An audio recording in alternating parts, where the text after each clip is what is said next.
and that is something that we encourage Mm. the small business owners that we work with to actually consider, because they actually don't think about the fact that if they don't have these things in place, it actually has a detrimental effect on the valuation of their business.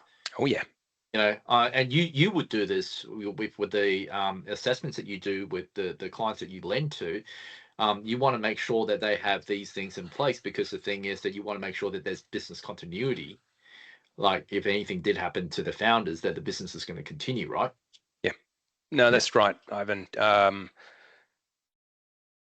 You know, sure, you might be able to get away with it. Things go in your favor and you don't have all this stuff in place and you're running a wonderful business and your intention is to sell it at some point, you might be able to get away with it, right? You might flip it on to an ultra high net worth family who wants to buy the business, or a trade buyer or a private equity firm. And at that point, they're buying your business outright and they might not care, Mm. right? But God, the amount of times I've seen deals fall over because something as simple as the ownership structure they've employed to hold those shares turns out to be horrific from a tax perspective. Mm. That deals fall over because you get this nasty shock upon tax due diligence being performed.